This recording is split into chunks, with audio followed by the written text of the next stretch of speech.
Hello, everyone.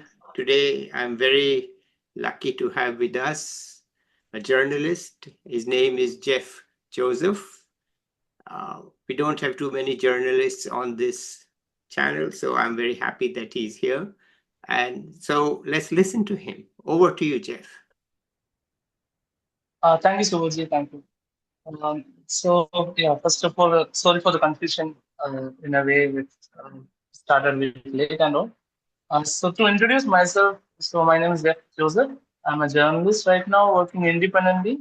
I do investigative work with a focus on ground reportage, and I also undertake multimedia reporting in a sense, which also involves video reportage in a slightly longer format. And so that's kind of about me.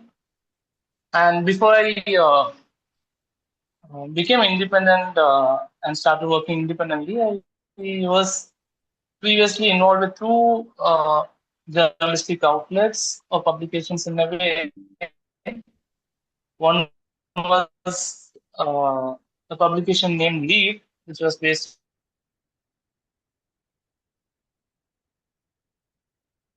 in Chennai, and the other one was We had an internet problem glitch. It's over. Jeff was talking about the two organizations that he worked for before he became independent. Let's hear from him. as I was saying, I worked with two publications, which is one is named Lead, which was based in Chennai, and then another which was mostly doing public-facing research on land and resource conflicts in India, named Land Conflict Wars. And for the past 2 years now, I've been working independently and doing investigative stories, which is mostly ground reportage, focused on ground or lived experience rather. And that's kind of how I started my journalism journey. But before that, I was working. I had a short stint with government of India, and where I was an officer, and I quit that because I felt I was more suited on the other side of the authorities in a way. And so that was after that I ventured into journalism, and that's how I reached here. And by education and training, I'm an engineer. I'm an electrical engineer, and uh, and you find a lot of those in India right now. Who have done journalism, oh, I mean, who have not done journalism, but who are actually practicing journalism, and people who have done journalism not practicing journalism. So that is how that field is. Um, and so because a lot of um, the people who have spoken with who have done video ped here are mostly students, and so I would rather would like to walk them along the path of what journalism is. Because for me, I'm an outsider. I was an outsider. Even now, I'm an outlier in a way because I'm not done much mainstream work as such, and most of what I do is kind of a lonely path. So I would, and it was a big challenge for me to make sense of this entire landscape when it started off. And so I would like to use this time to just give a slight small introduction of what I have understood of the space work. So primarily there is a mainstream journalism which is mostly businesses, and so business on rather business groups on it. It could be family groups like the Hindu or India Today on, or other TV-based channels are also now extension of that. So that is mostly the mainstream, whether it's newsprint or digital media. Also has some components of that, and then predominantly TV now. So this is a mainstream, which is mostly like any other job, which is that you enter after college, you get into any of these places either through internships or you get into a career path in a sense, and then you do a lot of beat reporting or whatever to get your hands-on experience with that, and and then you go along. And now the challenge with this mainstream media landscape is that once you reach a mid-career stage, a lot of the times you're kind of hung up to dry in the sense that there will be layoffs or there will be issues because of which people are left out and they have to look for new challenges rather new challenges are thrown at them. So that is the landscape in terms of the mainstream landscape. And otherwise, then there is the independent part, which is what most digital or online platform consumption is based on, because you find people who are kind of like lone warriors, walking their own path, doing their own things in whatever ways they can.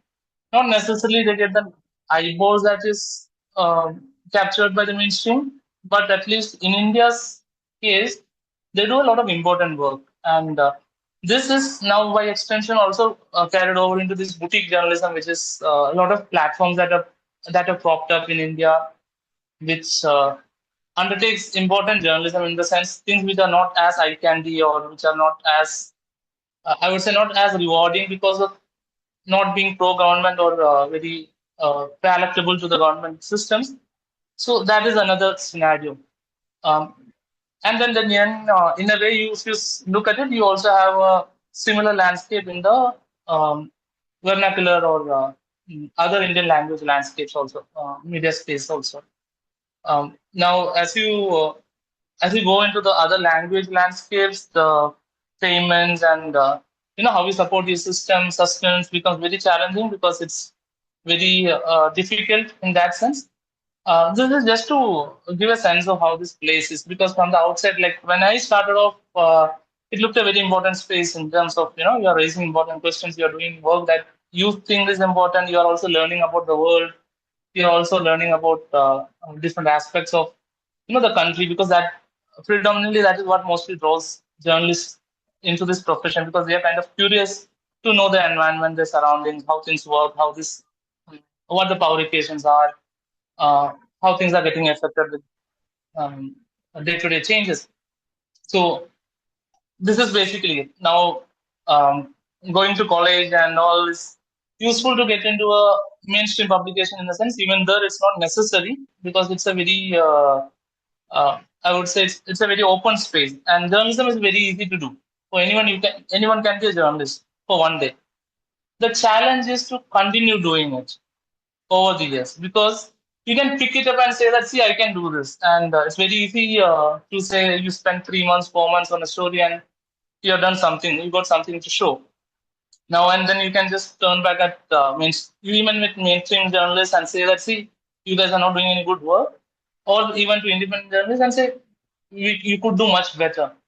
Now the issue is, the challenge is not to do one story. Challenge is to keep doing work, because a lot of things get thrown at you uh, in this profession, and it's not always very glamorous stuff. It's not always a state coming after you in very active manner, or even perpetrators of violence, or people who are involved in some kind of corruption coming after you, because it is still interesting. There are days when your primary questions are more existential, more basic, and those are the challenges that makes journalism a challenging profession. Because to keep continuing at it for 10, 20, 30 years, and then you look at all these veterans who, you know, and then you kind of have to admire the fact that, see, they had some steely perseverance to continue doing it in spite of so much adversity, because there is some kind of a charm when you look at journalism from outside, but from inside, it's a very mentally taxing profession, because you're not getting remunerated as much as it should in terms of the effort that you're taking, in terms of the mental toll it takes. You see families getting broken, people going, mentally off, because it takes so much of uh, on you mentally. So that is one perspective I wanted to put out for a younger, me, if I was to look at this profession and as to what it is. Now, when you say perseverance, it's also about different phases are there. Like it's not like you are an activist where you have one mountain to climb, and once you're done with it, you have that vindictiveness that you're done it, or like you have that euphoria that you have achieved something. This is a rather day-to-day thing that you keep on doing. It's more cyclical in that sense. Things will come, things will go. There will be ebbs and flows, and there will be governments which are authoritarian. There will be governments which are not.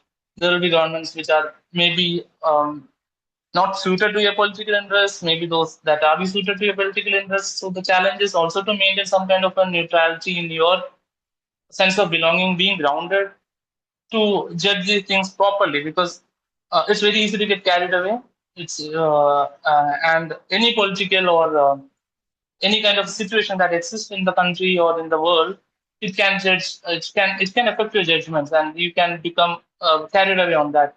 So that is one of the things again about longevity, because when you look at journalists who have stayed strong for long times, these are things that stand out. Like, okay, what did this person do when this crisis hit the country, say emergency, or say under reservation struggles were happening, or when farmer protests were happening. So what stance did they take? Were they like extremely out of not balanced enough at that time? Did they lose that balance at any point in time? Then these are the challenges that will exist.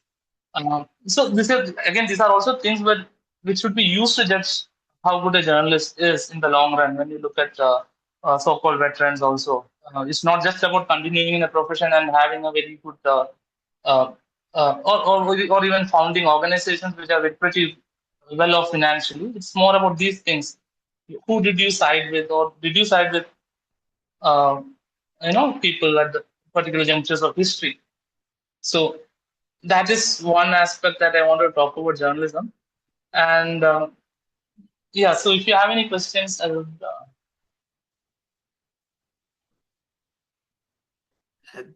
So tell us how you support yourself financially if you are independent. I mean, who pays you? So yeah, now fact of the matter is nobody is paying the bills in terms of it's not a fixed employment scenario, which means it's challenging in the sense that it's mostly the work you do with which you have to support yourself, or otherwise, as many people do, they find other things to do, which is not clashing with what kind of the kind of work they do. So in my case, I'm mostly only dependent on journalism. So which means and also the kind of work I want to do is slightly different from what is mostly done in India. It's the kind of work I want to see more often. It's more lived experiences, ground reportage, investigation from the ground rather than from the top to the bottom. It's just even more glamorous because from the top to the bottom, you're kind of meeting and meddling with important people. So important people will know you. Important people will have your contacts. You will have their contacts. You're kind of influential in that sense. You're kind of reflecting on or basking on their influential, surroundings. Whereas when you do, some from the field up, there is no glamour in it because nobody except the affected community is concerned about what is happening. Uh, I've seen this often that if you write about some community and some issue and you help them, they will read it, but even your next story, they won't read it Yes. because it doesn't concern them that much. Now, that is a risk with this, but I think India needs more of this in terms of from the ground up so that the ground scenario is reflected in the mainstream discussions. That is missing in India, which is why often mainstream, not just journalists, academics, everyone is caught off guard when things happen and they are like, oh, why is this happening? They couldn't predict it in a sense. Like, what is this undercurrent? There's no undercurrent if you're doing groundwork. If you listen to people on the ground, there's no undercurrent that is already boiling there. So that is the kind of work I want to pursue in terms of ground reportage, so that I know for a fact that what I'm reporting on is true.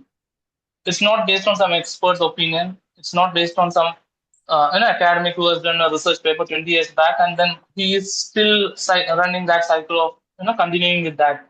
So and also I wanted to have multimedia elements. I wanted to have videos. I wanted to be in a way very long form, so that you are not losing out on stuff or details, and it may not look very enticing as a breaking news story, even if there are contents or components to it, which is kind of exposing.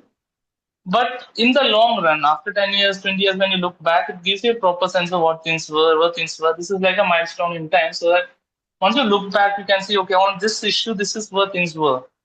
Now, after 10 years, 20 years, what is the current scenario? So these are milestones that I want to build. So This kind of work requires a lot of time and effort also. And when you say time and effort, and because it's not as remunerative, you can't employ a lot of people. So a lot of work has to be done by yourself, and that kind of eats on your mental space also as to how much work you can do. So most of the times, what I do since being independent is you have to find ways to support your reporting expenses, which is reporting expenses and also to some make leave some leeway with your own expenses, your own sustenance. So I have kind of worked with grants. You have to find when you have stories to do, you look for which kind of grants can help you, support your reporting. This could be journalism grants, different at different points of time. It's not like you are looking at it and coming up with ideas. Rather, you have something to work on, and then you find some way of supporting it. So sometimes publications are willing to take you on, but they will say that we can't support your expenses, reporting expenses, because it's substantial. So that is one side of it. And publications also pay, they compensate you for your work. It is another side of this entire situation where in India right now publications are not in very good shape. Hmm. So and the kind of publications that will carry this kind of work is not the mainstream publication, rather Hmm. the boutique journalistic outlets and all. Hmm. So when it comes to them, they are also crunched. There is a fund crunch there. They don't have because there is no revenue model. So what has happened is kind of with journalism that earlier journalism was a prerogative for politicians and businessmen. It was they needed it because this is the only way they could kind of have some control over the narrative. Because otherwise, journalists could be reporting stuff and they will have no control, which is why it was funded also. Whereas now with social media era, that has changed. If you are a businessman, you would rather have a social media following with which you can control the narrative yourself rather than starting or funding a news outlet just for the sake of some familiarity with this, people who work in this area. So that has changed, and then there is no revenue model with online journalism as such. You will see a lot of publications having paywalls and all, but it doesn't really pay as much. It's mostly if you again that's a trap of you having to side with one side or the other for someone to feel obliged enough to support you because you feel this person is speaking for me and my side of politics or my side of uh, uh, worldview. And that is a risk again for journalists because if you once you fall into that trap, then you can't go out and do anything from the other side. It becomes kind of on you that you have to do this. So these are things that are there. So the point I was coming to is that online publications, most of them can't afford to pay, or rather they just pay their permanent staff in a way, which is also very minimal permanent staff. If you look at Indian media houses, it's this online and digital publications. It's all very small publications. These are not like thousands of employees or hundreds of employees. These are very small Hmm. in Hmm. scale. It's just that because you don't have that outlet now, people kind of follow it in a larger sense. So that, and also there's always been the scenario also. Even in older times, it has always been the scenario that publications which are doing independent work will always be without any kind of support in terms of finances and all. So mostly this is how I'm supporting myself through reporting grants and this whatever publications kind of offer you on in return. And the funny thing with journalism is that because it's not as highly paid in a way, it doesn't make much of a difference in a lot of ways, uh, whether you're independent or. But the challenge is when you're independent, you also have to deal with a lot of other mental, you know, taxing issues because you have to keep yourself motivated. It's not like you can just take a day off or two Hmm. days off and then not think of what's your next story and things will kind of next cycle will jump in. That doesn't happen. So it's always on you. If you're motivated enough, it's okay. Even then, it's a challenging thing. Yeah. Sorry, Okay. I hope I have answered. Yeah, you have. I would like to get an example from you, either something you have done or something you hope to do. Either way, some story that you have done and you think, hey, this really brings out what I do, or if you are thinking of something and say, hey, this is a great story, I would love to do report on. I don't know whether I'm using the correct term, story, report on something. So just to give a sense of what it means. Yeah, yeah. So there is a investigation that I'm dying to do, but again, I'm banging my head against how to get it, going because of the kind of resources it needs. So I will not talk about it, but I will talk about my last reportage. So this was on food safety and pesticide overuse in India. Now, it's a very interesting thing because one of the things that got me going initially was that whenever there is pesticide residue found in food products, it's almost like the farmers are greedy and farmers are doing this and that. And but nobody questions the government as to why is it that you are able to get all these banned chemicals and pesticides in India so easily when it has been phased out elsewhere in the world. So this was an investigation on cardamom production. So bean cardamom, it's the Hari Elaichi as we call it in Hindi, and it's mostly so this is native to India and it's only found in India initially. And so this is a spice which has grown in a very small area in Kerala and of around 300 square miles and all. And only other place in the world where it is grown is in Guatemala, where it was taken by a colonial plantation planter from India. So its native ecosystem is in the Western Ghats, and that is the only place it grows because it needs a certain number of days of rainfall every month, and also very cool temperature, which is only found in the hilly parts of upper hilly areas of the Western Ghats. So now the interesting thing with cardamom is that it's a cash crop. It pays you well. So it's almost like an IT job in terms of entire agriculture ecosystem because because it pays you well. 1 acre can get fetch you good enough amount for you to actually be leading a very middle class kind of a life, which is not the case with other farming other crops in India. As I've seen, if the land area is small, then there is no hope really. You're only doing it because you're in that trap. That is the actual scenario with farming in India, agriculture in India. But whereas in cardamom, that is not the case because it gives you good returns in good years. When you get good yield, you get good returns, and because of that, there is a lot of intensification that has happened. Now you have already a very limited geographical space where it can actually grow and give you good yield, and then also uh, you have this fragmentation which has happened everywhere in India in terms of agriculture because of families growing, number of siblings and everything. So here, because it's a crash crop, people are trying to milk it, and people have been trying to milk it as much as possible. And since 2000 and all, a lot of marginal farmers have ventured into it with an intensifying manner, like with a lot of intensification. Now, these are also times when you have seen the effects of the chemical inorganic fertilizers, drip irrigations, all these methods of intensification of agriculture, and all these technologies are being used in cardamom because it gives you good returns. So you have people who spend around 25,000 rupees every month on an acre. So this is as much as a fresher in IT industry today gets, and also same as an IT fresher used to get 10 years back, 10 or 15 years back. So it's almost similar, but yeah. So that is how much the farmers are putting into it. It's just to give a scale of how much return it yields. And because of that, and also because they're putting so much money, they want to kind of insure the crop as much as possible. Because even if you lose 1 or 2 kgs, you are losing 4,000, 5,000 rupees some years. And in 2019, I think it went to around 7,000 rupees for a kg of cardamom, bean cardamom. So it's very rewarding, and because of that, people don't want to take the risk that any of this will lead to a crop loss.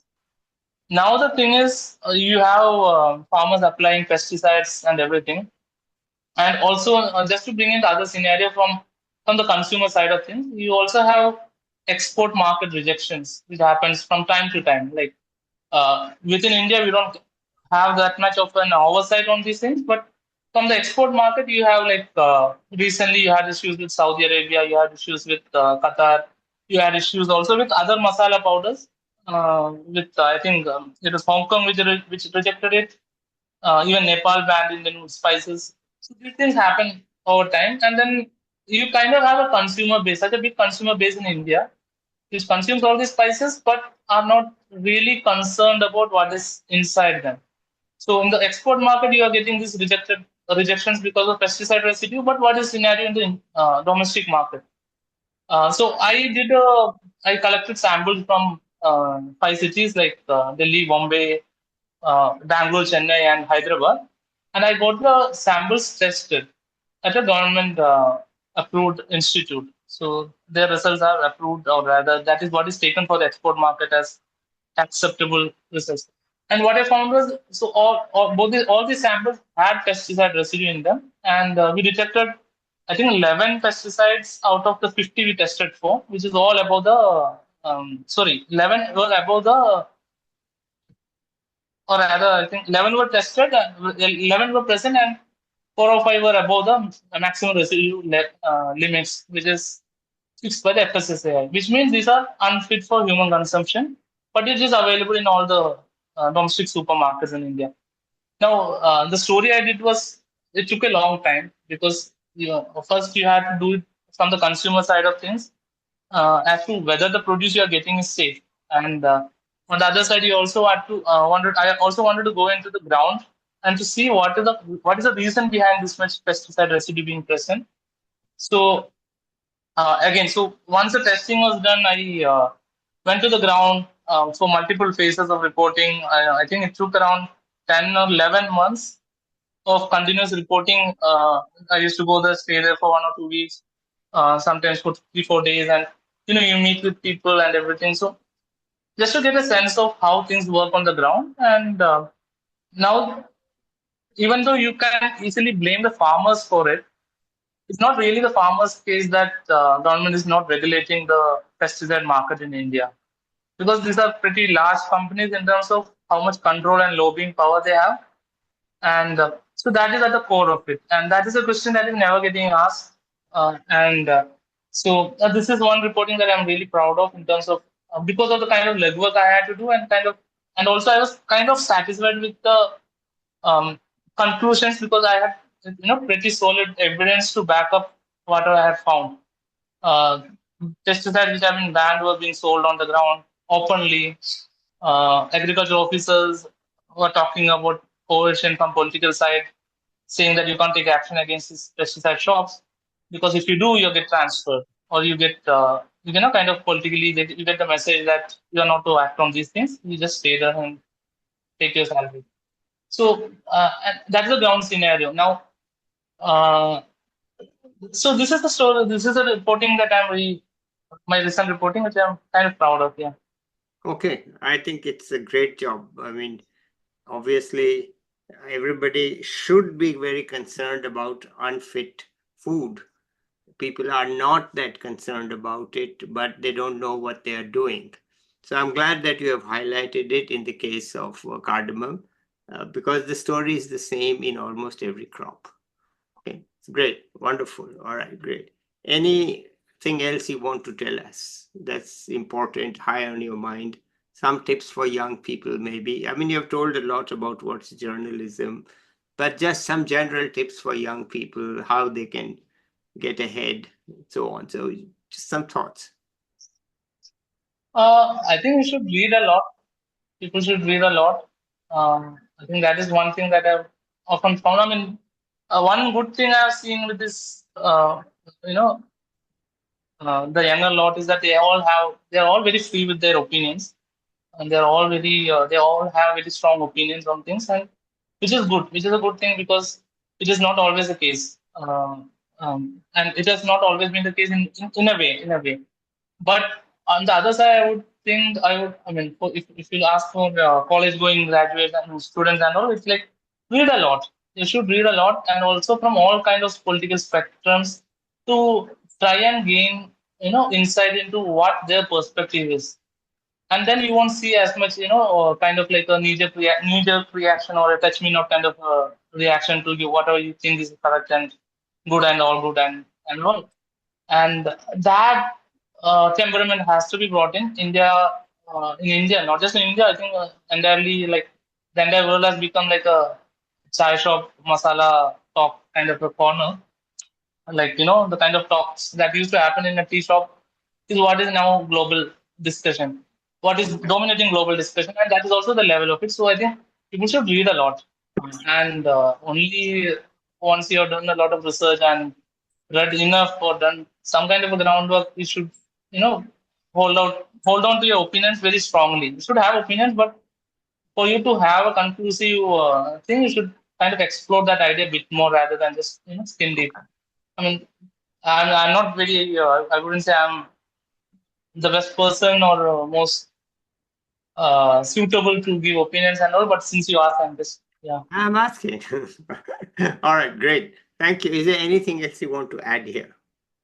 No, no, no, nothing else, nothing I else. think you have given us a very good account of what it means to switch over to being an independent journalist. I think there's, as you said, many people come from different fields and become journalists, and some of them become independent.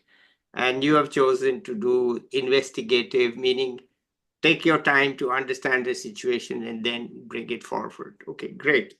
I'm happy to see it emerging in India because otherwise we had only mainstream India. I think mainstream media in India, newspapers and magazines and so on. But this is something that is new and perhaps it has a growth potential. I don't know. But okay, so let's end it here today. Don't go away. I want to talk to you offline. So thank you, Jeff, for being here. Okay. It's very illuminating. Bye, everybody. I'll be back with another young person or an expert soon. Till then, bye.